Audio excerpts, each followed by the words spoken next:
Kudumbashree. Sir, കേരളത്തിൻ്റെ അഭിമാനമായ കുടുംബശ്രീ വിപ്ലവകരമായ ഒരു പുതിയ കൽവയ്പ് നടത്തിയിരിക്കുകയാണ്. കുടുംബശ്രീ ടെക്നോളജി അഡ്വാൻസ്മെൻറ്റ് പ്രോഗ്രാമിൻ്റെ ഭാഗമായി നടത്തിയ ടെക്നോളജി കോൺക്ലേവിലൂടെ ഇന്ത്യയിലെ മുൻനിര ഗവേഷണ സ്ഥാപനങ്ങളിൽ നിന്നും സർവകലാശാലയിൽ നിന്നുമായി 150 സാങ്കേതിക വിദ്യകൾ കുടുംബശ്രീ കരസ്ഥമാക്കിയിട്ടുണ്ട്. ഇവയുപയോഗിച്ച് ആദ്യഘട്ടത്തിൽ നിർമ്മിച്ച മികച്ച ഗുണനിലവാരമുള്ള 30 ഭക്ഷ്യ ഉൽപ്പന്നങ്ങളുടെ ഗ്ലോബൽ ലോഞ്ച് നടത്തിക്കഴിഞ്ഞു. ഇനി 150 ഉൽപ്പന്നങ്ങൾ കൂടി അടുത്ത ഘട്ടത്തിൽ വിപണിയിലിറക്കും. കുടുംബശ്രീ സംഘകൃഷി ഗ്രൂപ്പുകൾ കൃഷി ചെയ്യുന്ന കാർഷിക ഉൽപ്പന്നങ്ങളാണ് ഈ സാങ്കേതിക വിദ്യ ഉപയോഗിച്ച് മൂല്യവർദ്ധിത ഉൽപ്പന്നങ്ങളാക്കുന്നത്. Australia, New Zealand, UK, Middle East എന്നിവിടങ്ങളിൽ നിന്നും ഇതിനകം തന്നെ ഈ ഉൽപ്പന്നങ്ങളുടെ വിപണനത്തിന് താല്പര്യം അറിയിച്ചു കഴിഞ്ഞിട്ടുണ്ട്. സാർ, ആൾ കേരള ഡിസ്ട്രിബ്യൂട്ടേഴ്സ് അസോസിയേഷൻ ഈ ഉൽപ്പന്നങ്ങളുടെ വിപണനത്തിനായി കുടുംബശ്രീയുടെ ധാരണാപത്രം ഒപ്പുവെക്കാനും വന്നിട്ടുണ്ട്. കുടുംബശ്രീക്ക് ആഗോള വിപണിയിലേക്കുള്ള കവാടം തുറന്നു നൽകുന്നതിനും വനിതാ സംരംഭകർക്ക് മികച്ച വരുമാനവും ഒപ്പം സ്ത്രീകൾക്ക് തൊഴിലവസരവും ലഭ്യമാക്കാനുള്ള വലിയൊരു കുതിപ്പിനാണ് കുടുംബശ്രീ ഇതിലൂടെ തുടക്കം കുറിക്കുന്നത്. കുടുംബശ്രീ ഉൽപ്പന്നങ്ങളുടെ വിപുലമായ പ്രചാരവും വിപണനവും ലക്ഷ്യമിട്ടുകൊണ്ട് മാർക്കറ്റിംഗ് വിതരണ ശൃംഖലയ്ക്ക് കുടുംബശ്രീ ലക്ഷ്യമിടുന്നു. സംസ്ഥാനത്തുടനീളമുള്ള റെസ്റ്റോറൻറ്റുകൾ, പ്രൊഡക്റ്റ് ബ്രാൻഡിംഗ്, ഡിസ്ട്രിബ്യൂട്ടർമാരുടെ ബന്ധം എന്നിവ ഊന്നിയായിരിക്കും പ്രവർത്തനം. ബ്ലോക്ക് അടിസ്ഥാനത്തിലുള്ള ഫുൾഫിൽമെൻറ്റ് സെൻ്ററുകൾ സ്ഥാപിക്കുകയും അവ ഉൽപ്പാദകരെയും ഡിസ്ട്രിബ്യൂട്ടർമാരെയും ബന്ധിപ്പിക്കുന്ന കണ്ണിയായി പ്രവർത്തിക്കുകയും ചെയ്യും. ഇതിനായി 22.27 കോടി രൂപ വകയിരുത്തുന്നു. ഗ്രാമീണ വനിതാ തൊഴിലിടങ്ങളും കമ്മ്യൂണിറ്റി കിച്ചൺ ഫാക്ടറികളും. സർ, എഴുകോൺ ഗ്രാമപഞ്ചായത്തിൽ രേഷ്മ എന്ന യുവ സംരംഭക നേതൃത്വം നൽകുന്ന ടോക്ക് ഓഫ് ചിപ്സ് എന്ന സ്റ്റാർട്ടപ്പ് കമ്പനിയെ പരിചയപ്പെടുത്താം. കുടുംബശ്രീ അംഗങ്ങളായ ശുഭയും സംഘവുമാണ് ഈ ചിപ്സ് ഉൽപ്പാദനത്തിൻ്റെ യൂണിറ്റ് മികച്ച നിലയിൽ മുന്നോട്ട് കൊണ്ടുവന്നത്. ഇത്തരത്തിൽ സ്ത്രീകൾ നേതൃത്വം നൽകുന്ന മൂല്യവർദ്ധിത ഉൽപ്പന്ന നിർമ്മാണ യൂണിറ്റുകൾ സംസ്ഥാനത്താകെ വ്യാപിപ്പിക്കാൻ സർക്കാർ പിന്തുണ നൽകും. ഇതിനൊപ്പം പ്രാദേശിക തലത്തിൽ കമ്മ്യൂണിറ്റി കിച്ചണുകൾ വ്യാപകമാക്കുന്ന പദ്ധതിക്കും സർക്കാർ പിന്തുണ നൽകും. പ്രാദേശിക കാർഷിക ഉൽപ്പന്നങ്ങളെ ശാസ്ത്രീയമായ സംസ്കൃതത്തിലുള്ള പ്രീമിയം ബ്രാൻഡുകളായി മാറ്റുന്നതിനും കുടുംബശ്രീ അംഗങ്ങൾക്ക് ആഗോള വിപണിയിൽ മത്സരിക്കാൻ തക്കമുള്ള സാങ്കേതിക പരിശീലനം നൽകുന്നതിനും ഈ പദ്ധതി മുൻഗണന നൽകുന്നു. സ്വകാര്യ പങ്കാളിത്തത്തോടെയും സ്റ്റാർട്ടപ്പുകളുടെ സഹായത്തോടെയും നടപ്പിലാക്കുന്ന ഈ പദ്ധതിക്കായി 10 കോടി രൂപ ഞാൻ വകയിരുത്തുന്നു. ആയിരക്കണക്കിന് സ്ത്രീകൾക്ക് സ്വന്തം നാട്ടിൽ തന്നെ മികച്ച വരുമാനവും മാന്യമായ തൊഴിൽ സാഹചര്യവും ഒരുക്കാൻ ഇതിലൂടെ സാധിക്കും. സർ, സെൻറ്റർ ഫോർ ഡെവലപ്മെൻറ്റ് സ്റ്റഡീസിൻ്റെ വികസനം. സർ, തിരുവനന്തപുരത്തെ സെൻറ്റർ ഫോർ ഡെവലപ്മെൻറ്റ് സ്റ്റഡീസിന് ഉന്നത വിദ്യാഭ്യാസം, പരിശീലനം, സാമ്പത്തിക ശാസ്ത്രത്തിനും പൊതുനയത്തിലുള്ള ഗവേഷണം എന്നിവയ്ക്കുള്ള ലോകോത്തര നിലവാരമുള്ള സ്ഥാപനമായി വിപുലീകരിക്കും.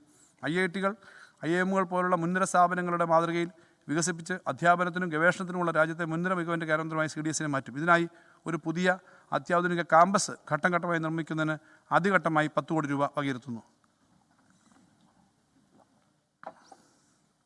സർ, ഭാഗം 3.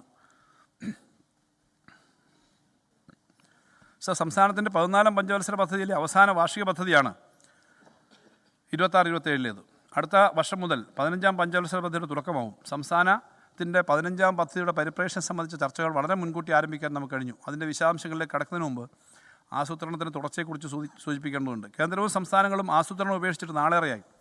നെഹ്റുവിൻ്റെ പാരമ്പര്യം അവകാശപ്പെടുന്ന കോൺഗ്രസ് ഭരിക്കുന്ന സംസ്ഥാനങ്ങളും ആസൂത്രണത്തെ കൈയൊഴിഞ്ഞു. കേരളം ആസൂത്രണത്തെ മുറുകെ പിടിക്കുന്നതിന് കാരണമുണ്ട്. 1957 അധികാരമേറ്റ EMS സർക്കാർ ആധുനിക കേരളത്തിൻ്റെ സൃഷ്ടിയിൽ വഹിച്ച പങ്ക് എല്ലാവരും അംഗീകരിക്കുന്നതാണ്. 1957 സർക്കാരിൻ്റെ രൂപീകരണത്തിന് മുമ്പ് നടന്ന വികസന സംവാദവും അതിലൂടെ ഉരുത്തിരിഞ്ഞ വികസന പരിപ്രേക്ഷ്യവുമാണ് ചെറിയ സമയത്തിനുള്ളിൽ ഭാവി വികസനത്തിന് ദിശാബോധം നൽകുന്ന പരിഷ്കാരങ്ങൾ തുടങ്ങാൻ ആ സർക്കാരിനെ പ്രാപ്തമാക്കിയത്. കഴിഞ്ഞ 10 വർഷക്കാലത്തെ വികസന നേട്ടങ്ങളുടെ അടിസ്ഥാനവും വ്യക്തതയാർന്ന ഈ വികസന ദർശനമാണ്. 2026-27 വാർഷിക പദ്ധതിയുടെ കാര്യത്തിലും 15ാം പദ്ധതിയുടെ കാര്യത്തിലും കൃത്യതയാർന്ന ഒരു വികസന ദർശനത്തോടെയാണ് സർക്കാർ നീങ്ങുന്നത്. സാർ, ഈ വർഷത്തെ പദ്ധതി അടങ്കൽ 35,750 കോടി രൂപയായി വർദ്ധിപ്പിക്കുന്നു. ഇത് മുൻ വർഷത്തേക്കാൾ 10% കൂടുതലാണ്.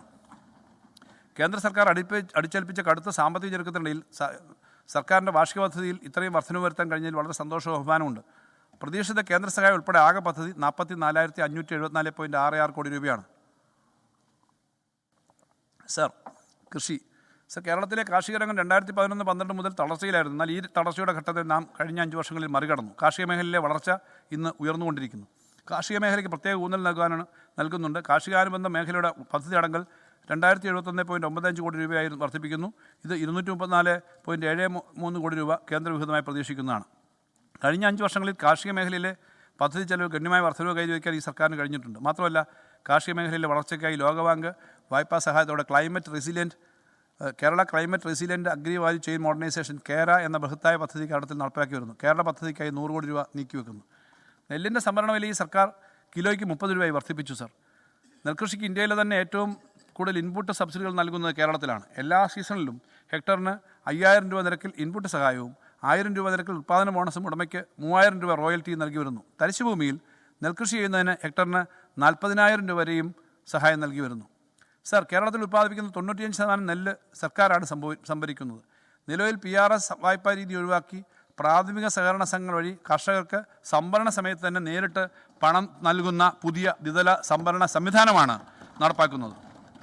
കേരള ബാങ്കിൻ്റെ സാമ്പത്തിക സഹായത്തോടെയും ഡിജിറ്റൽ പോർട്ടലിൻ്റെ മേൽനോട്ടത്തിലും വരാനിരിക്കുന്ന സീസൺ മുതൽ തന്നെ ഈ സംവിധാനം നിലവിൽ വരും. നെല്ല് വികസന പദ്ധതികളുടെ സംയോജനത്തിനായി 150 കോടി രൂപ വകയിരുത്തുന്നു. സാർ, സമഗ്ര പച്ചക്കറി കൃഷി വികസനത്തിനായി 78.45 കോടി രൂപ വകയിരുത്തുന്നു. ഇതിൽ പച്ചക്കറി കൃഷി പ്രോത്സാഹിപ്പിക്കുന്നതിന് വിവിധ പദ്ധതികൾ ഏറ്റെടുക്കുന്നതിന് VFPCക്ക് 18 കോടി രൂപയും കൃഷി വകുപ്പിൻ്റെ വിവിധ പച്ചക്കറി വികസന പ്രവർത്തനങ്ങൾക്കായി 60.45 കോടിയും രൂപ ഉൾപ്പെടുത്തുന്നു. നാളികേര വികസനത്തിനായി 73 കോടി രൂപ വകയിരുത്തുന്നു. സുഗന്ധവ്യഞ്ജന വികസന പദ്ധതിയുടെ അടങ്കൽ 7.6 കോടിയിൽ നിന്ന് 15 കോടിയായി വർദ്ധിപ്പിക്കുന്നു. സാർ, സംസ്ഥാനത്ത് പഴവർഗ്ഗങ്ങൾ, പൂക്കൾ, ഔഷധസസ്യങ്ങൾ എന്നിവയുടെ കൃഷി വ്യാപിപ്പിക്കുന്നതിനും ഉൽപ്പാദനക്ഷമതയും വർദ്ധിപ്പിക്കുന്നതിനും 20.92 കോടി രൂപ വകയിരുത്തുന്നു. കേരള കാർഷിക സർവകലാശാലയ്ക്ക് 78 കോടി രൂപ വകയിരുത്തുന്നു. ഉൽപ്പാദന സംഘങ്ങളുടെ സാങ്കേതിക വിദ്യാഭ്യാസത്തിനായി 5 കോടി രൂപ വകയിരുത്തുന്നു. മണ്ണിൻ്റെ ആരോഗ്യ പരിപാലനവും ഉൽപ്പാദനക്ഷമത മെച്ചപ്പെടുത്തലും പദ്ധതിക്കായി 31.15 കോടി വകയിരുത്തുന്നു. ജൈവകൃഷിയും ഉത്തമ കൃഷി രീതികളും പ്രോത്സാഹിപ്പിക്കുന്ന പദ്ധതിക്കായി 5.25 കോടി രൂപ വകയിരുത്തുന്നു. ഗുണമേന്മയുള്ള നടീൽ വസ്തുക്കളുടെ ഉൽപ്പാദനത്തിനും വിതരണത്തിനും കൃഷി വകുപ്പിൻ്റെ കീഴിലുള്ള ഫാമുകൾ മെച്ചപ്പെടുത്തുന്നതിനായി 13.44 കോടി രൂപ വകയിരുത്തുന്നു. കാർഷിക മേഖലയിൽ ശാസ്ത്രവിജ്ഞാന വ്യാപനം മെച്ചപ്പെടുത്തുന്നതിനായി 15.40 കോടി രൂപ വകയിരുത്തുന്നു. സാർ, തൊഴിലാളി ക്ഷാമം മറികടക്കുന്നതിനും യന്ത്രവൽക്കരണ പ്രവർത്തനങ്ങളുടെ ഭാഗമായി കാർഷിക സേവന കേന്ദ്രം, കാർഷിക കർമ്മസേനകൾ, കസ്റ്റം ഹിയറിംഗ് സെൻ്ററുകൾ എന്നിവ ശക്തിപ്പെടുത്തി പ്രവർത്തനങ്ങൾ ഏകീകരിച്ച് ഒറ്റ കേന്ദ്രത്തിലൂടെ സേവനങ്ങൾ നൽകുന്നതിന് ലക്ഷ്യപ്പെടുന്ന പദ്ധതിക്ക് 10 കോടി രൂപ വകയിരുത്തുന്നു. വിള ഇൻഷുറൻസ് പദ്ധതിക്കായി 33.14 കോടി രൂപ വകയിരുത്തുന്നു. രാഷ്ട്രീയ കൃഷി വികാസ് യോജന, കൃഷി ഉന്നതി യോജന, മറ്റ് കേന്ദ്രാവിഷ്കൃത പദ്ധതികൾ എന്നിവയുടെ സംസ്ഥാന വിഹിതമായ 40% 78.14 കോടി രൂപ വകയിരുത്തുന്നു. ലോകത്തെവിടെയായാലും ഏത് സമയത്തും 24 വാർത്തകളും ഓഗ്മെന്റഡ് റിയാലിറ്റി പാക്കേജുകളും എക്സ്പ്ലെയിനറുകളും വിശദമായി കാണാൻ ഞങ്ങളുടെ യൂട്യൂബ് ചാനൽ നിങ്ങൾക്ക് സബ്സ്ക്രൈബ് ചെയ്യാം.